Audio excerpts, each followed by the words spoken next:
আপনাদেরকে বিভিন্ন আমল সম্পর্কে অবগত করানোর জন্য আকৃষ্ট করছিলেন ইসলামিক চিন্তাবিদ মুফাসসির কোরআন শ্রদ্ধাভাজন বড় ভাই মাওলানা সাদিকুর রহমান আজহারি, সম্মানিত director Al Mamun consumer foods and beverage, প্রধান অতিথি জনাব শহীদুল্লাহ কাসেম, প্রধান মেহমান মাওলানা জামাল উদ্দিন আমির বাংলাদেশ জামাত ইসলামী নাঙ্গলকোট উপজেলা, বিশেষ মেহমান জনাব ওমর ফারুক, অন্যান্য অতিথিবৃন্দ, অনেক মানুষের নাম দিয়েছে যার মাধ্যমে আসলাম সেই কুষ্টিয়া থেকে পর্যন্ত। আসলে এখন তো তাফসীর মাহফিল ওয়াজ মাহফিলে সেই রকম সময় নয়, কখন বৃষ্টি লেগে যায়, পরিবেশ নষ্ট হয়ে যায়, কোনো কিছুর গ্যারান্টি আমাদের নেই। এগুলো শীতের সময় ভালো হয় আমাদের এই এলাকাগুলোতে। তারপরও যখন কোরআনের আলোচনায় আমরা এসেছি আমরা খুশি না বেজার? বলেন আলহামদুলিল্লাহ। কোরআনে কারিমের যে আয়াত থেকে কথা আমরা শুনছিলাম সূরা আলে ইমরান 96 নম্বর আয়াত, আমরা 97 নম্বর আয়াতটা পড়েছি। এখান থেকে কিছু শিক্ষা নিতে চাই, যেহেতু একটা গুরুত্বপূর্ণ দিন, আর মাত্র 6-7 দিন পরে আমাদের সামনে কি 10 দিন, মাঝখানে আর 10টা দিন আছে। এই 10 দিনের ভেতরে গুরুত্বপূর্ণ একটা দিন আমাদের সামনে আসতেছে। এত কথা বলে কেন কারা? এগুলো থামান।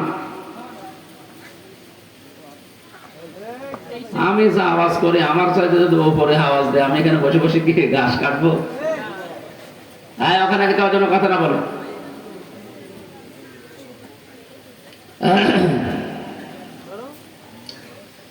সম্মানিত উপস্থিতি, রমজানুল মুবারক, এই যে ঈদুল ফিতর আমরা যেটা বলি, এটা আরম্ভ হয়েছিল বিশ্বনবী মুহাম্মদ রাসূলুল্লাহ সাল্লাল্লাহু আলাইহি সাল্লাম মক্কা থেকে মদিনায় যাবার পর সাহাবা একরাম তাকে জিজ্ঞাসা করেছিলেন, হে রাসূল, আমাদের আনন্দের দিন নেই? এই যে খ্রিস্টানরা ইহুদিরা এই সমস্ত দিবসগুলো পালন করে, আমাদের কি কিছু নেই? নবীজি 2টা দিবসের কথা আপনারা জানেন, ছিলেন ঈদুল ফিতর আর ঈদুল আজহা। ঈদুল ফিতর হয়তো ওই দিন থেকে আমরা পেয়েছি, ঈদুল আজহা তো আর ওই দিন থেকে না। দুনিয়া যেদিন আল্লাহ বানিয়েছেন ওই দিন, এরপর থেকে যত নবী আর রাসূল দুনিয়ায় পাঠিয়েছেন প্রত্যেকের উপরে এই বিধানটা ছিল।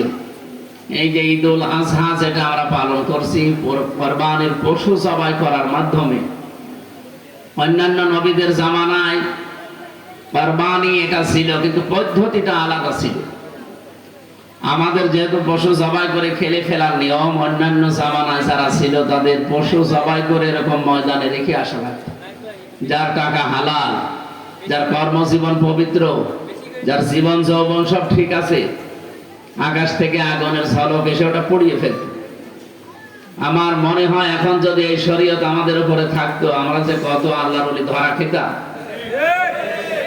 কারণ অনেকের আত্মীয় স্বজন মনে হয় নষ্ট হয়ে যেত, পড়ে থাকতো, আকাশ থেকে আগুনের ঝলকও আসতো না, মানুষ বুঝতো যে উপরে ফিটফাট। এরকম কি ধরা পড়তো না মানুষ? বহু মানুষ আমরা ধরা পড়িত। আল্লাহ এখান থেকে কিছু শিক্ষা আমাদেরকে দিতে চেয়েছেন, আমরা ওইদিকে কয়েকটা ইঙ্গিত দিয়ে আয়াতে যাবো ইনশাআল্লাহ। অল্প সময় কথা বলবো, যেহেতু গরম, আমি তো এত গরমে কথা বলা অভ্যস্ত না। জোর করে করে মাহফিলে এখন নিয়ে যায়। জেলে থাকার পরে 3 বছরে যে সমস্ত রোগগুলো শরীরে গেছে তার ভেতর অন্যতম ডায়াবেটিস। এটার কারণে এখন শরীর আর স্বাভাবিক থাকে না, কিছুক্ষণ পরে যে ভেতরে ঘামতেছে। আমার মনে হয় অবস্থা ভালো না। এটা একটু এদিন ফিরিয়ে দেন, এটা বাড়ানোর পর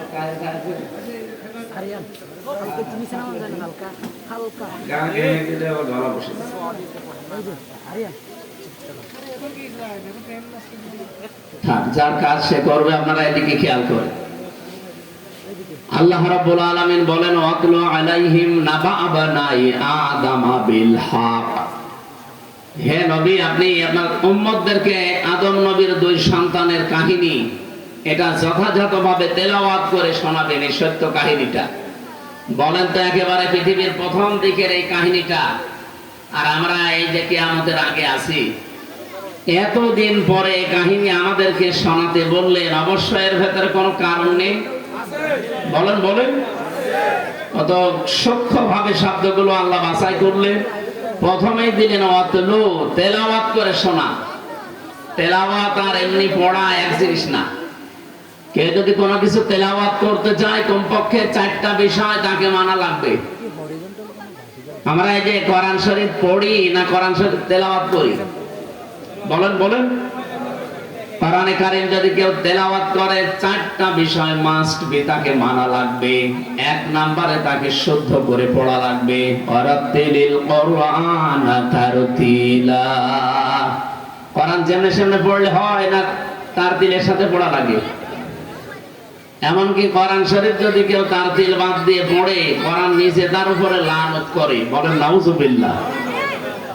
তাহলে আজকে থেকে আমরা যারা এখানে এসেছি এবং এটা রেকর্ড হচ্ছে, যদি কোরআন কেউ তেলাওয়াত করে এবং এটা যদি হক আদায় করে তেলাওয়াত করতে চায়, আল্লাযীনা আতাইনাহুমুল কিতাবা ইয়াতলুনাহু হাক্কা তিলাওয়াতি, আমি যাদের কিতাব দিয়েছি তারা এর হক আদায় করে তেলাওয়াত করে। এই হক আদায় করে তেলাওয়াতের ব্যাখ্যায় আমরা 4টা বিষয় পেয়েছি তাফসীরে। 1 নম্বরে আপনাকে শুদ্ধ করে পড়তে হবে, যেটা দলিল বললাম সূরা মুজাম্মিলের আয়াত থেকে। 2 নম্বরে শুধু পড়লে হবে না, শুদ্ধ করে এটা ওখানে বুঝতে হবে। ওয়ালাকাদ ইয়াসসারনাল কুরআনা লিযিকরি ফাহাল মিন মুদ্দাকির। এই আয়াতটা আল্লাহ কোরআনে কারিমে 1 সূরায় 4 জায়গায় দিয়েছেন। 17 নম্বর আয়াত, 22 নম্বর আয়াত, 32 নম্বর আয়াত, 40 নম্বর আয়াত। এক আয়াত 4 বার দেওয়ার আগে 4 জন বড় বড় নবীর কাহিনী আল্লাহ আমাদেরকে আগে শুনিয়েছে।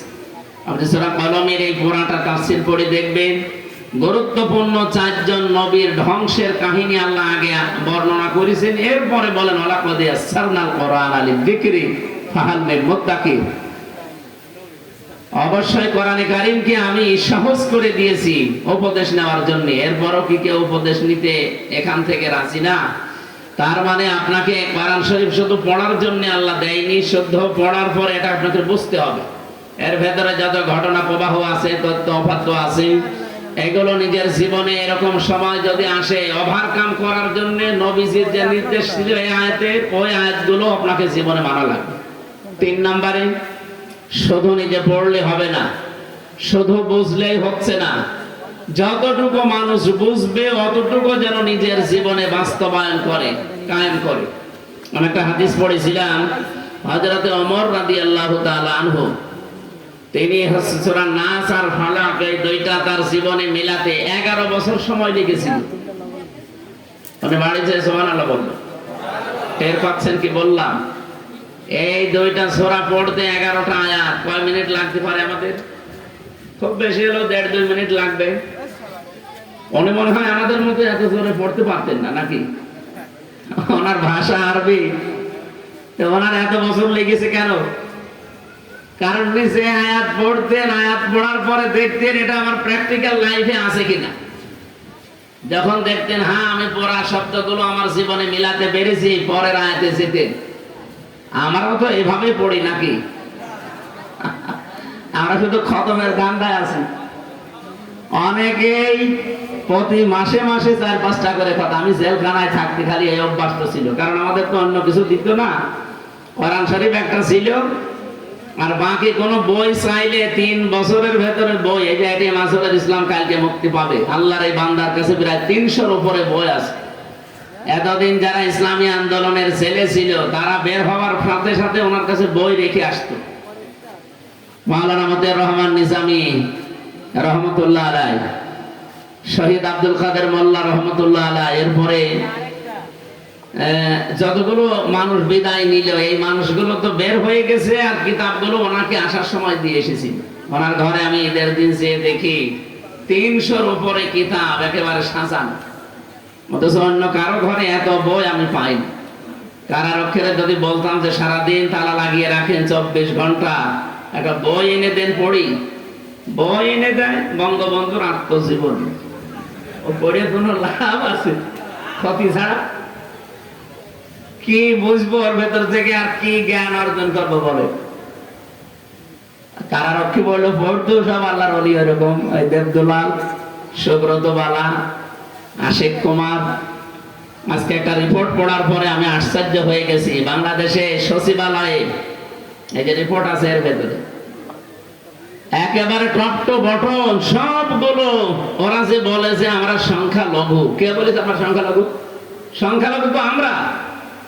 92% মুসলমানের দেশে এতগুলো সচিব, একটা মুসলমান পাওয়া যাচ্ছে না, সবগুলো আল্লাহর বান্দা।